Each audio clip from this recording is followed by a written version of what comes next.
Hey, this is Judd Lander Requisites, and we've got a package here from Solo's Hold for Eric that I'm going to be painting and weathering up. And this is the Blind Knight from Solo's Hold. So all I've done is cut the tape and open it, and here it is. So let's see what we've got.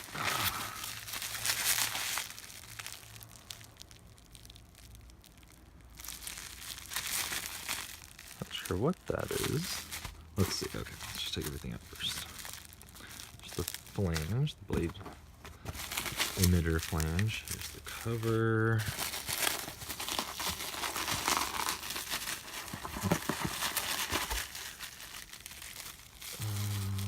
Not sure if anything's in that.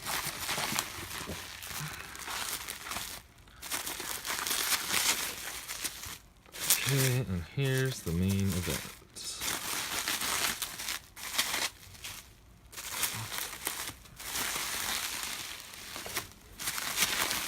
Just gonna do this one-handed. Okay, here we are. Oh, it's all assembled, mostly. That's nice of him. I thought he said it was gonna come in a kit, but that's just fine. So there's do it a little close up.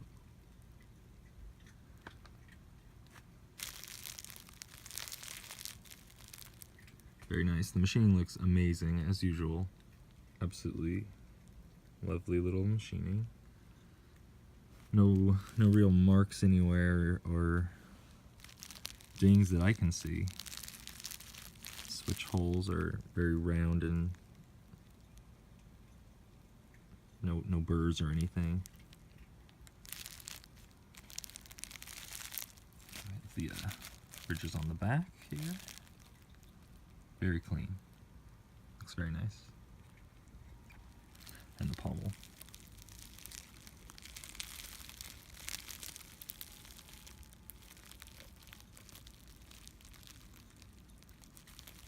Looks excellent. Let me try and open some of these other pieces here. Okay, we've got everything unwrapped now. Let's go top to bottom. So this is the emitter that is removable. It just pops out. It's slip fit, and it's pretty tight fit, like others have said, but it's not bad. Pulled it off without too much force, only a few pounds probably. And that'll be sanded a little bit just to take it down. Not sand, but we'll polish it up and then just make it smooth and nice to slip fit in with some lithium grease and everything.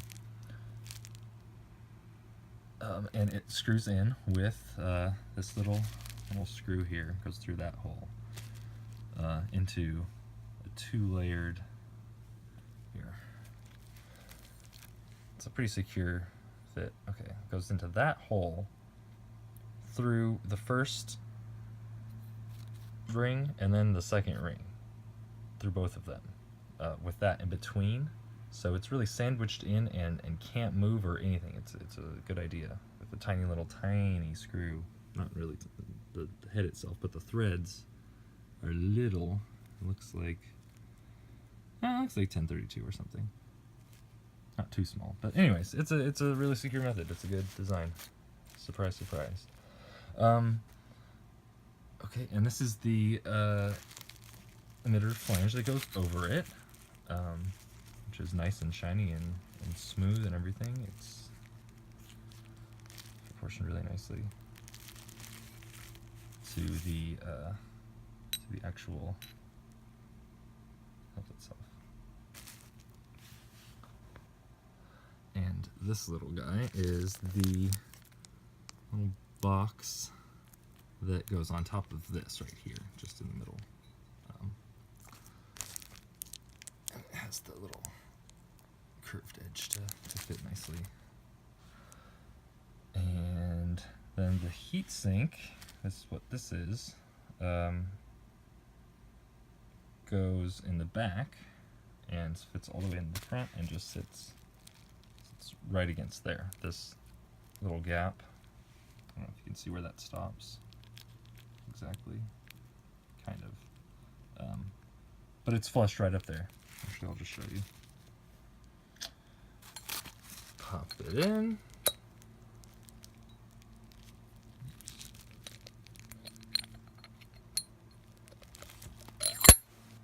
Okay. And then it's right there.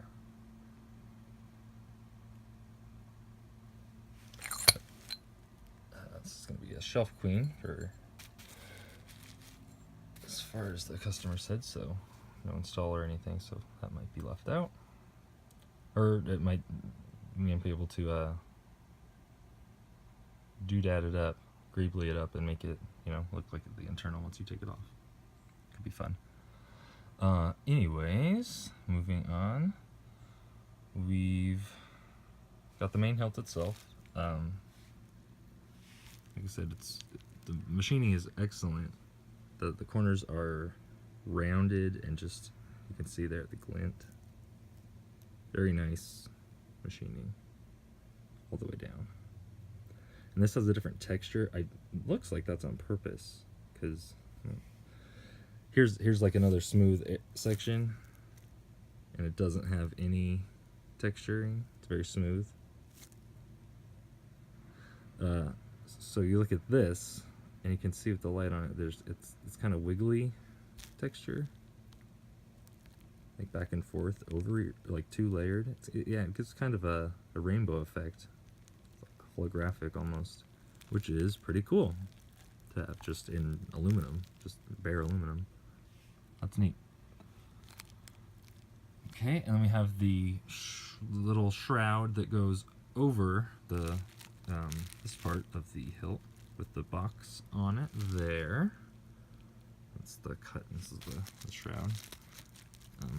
I put it on, but it's pressure fit, like other people have said. This doesn't. This kind of sits on top of it. Here, I'll show you. Kind of sits on top. I don't want to like scratch it up by pushing it down until I'm ready to do that with some E6000 and everything, so it doesn't wiggle around on its own. You can remove it if you ever want to install this, but you know, just no need to right now.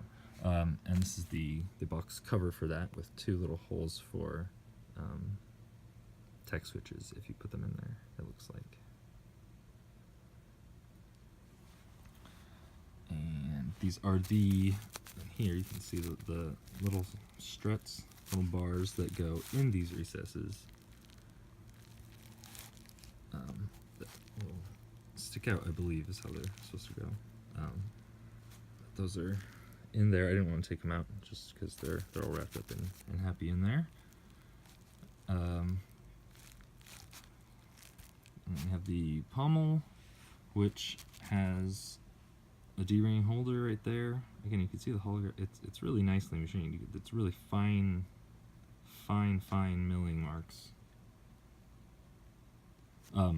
Anyways, the D-ring holder is very secure, so that's not like, you know, no worries there about it coming off or anything.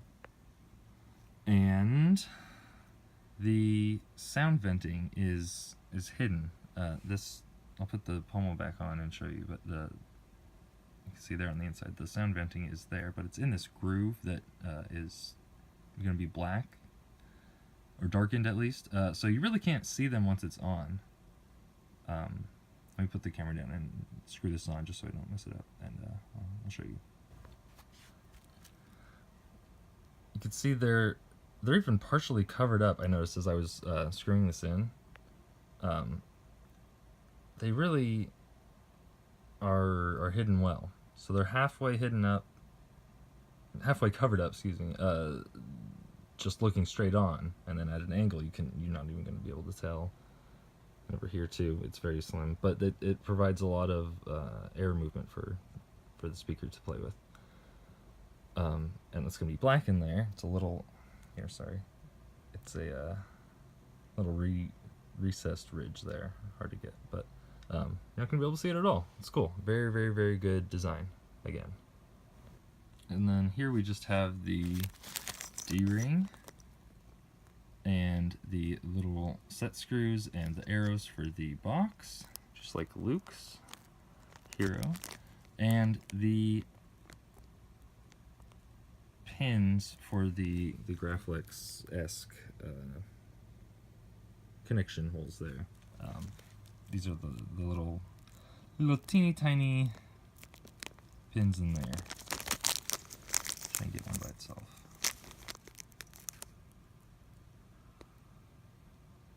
There they are, little itty bitty guys on the bottom there. Little tiny guys.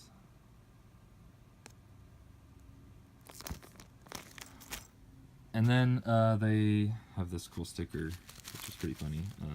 NWL, straight out of Corellia. Pretty funny. That'll get sent to you too, Eric. Don't worry, I won't keep that. But that's it. It's a really nice hilt. You could tell he put a lot of thought into every aspect of it, and it really shows. Yeah, I'll get this painted up and weathered and sent out ASAP, Eric. Thanks.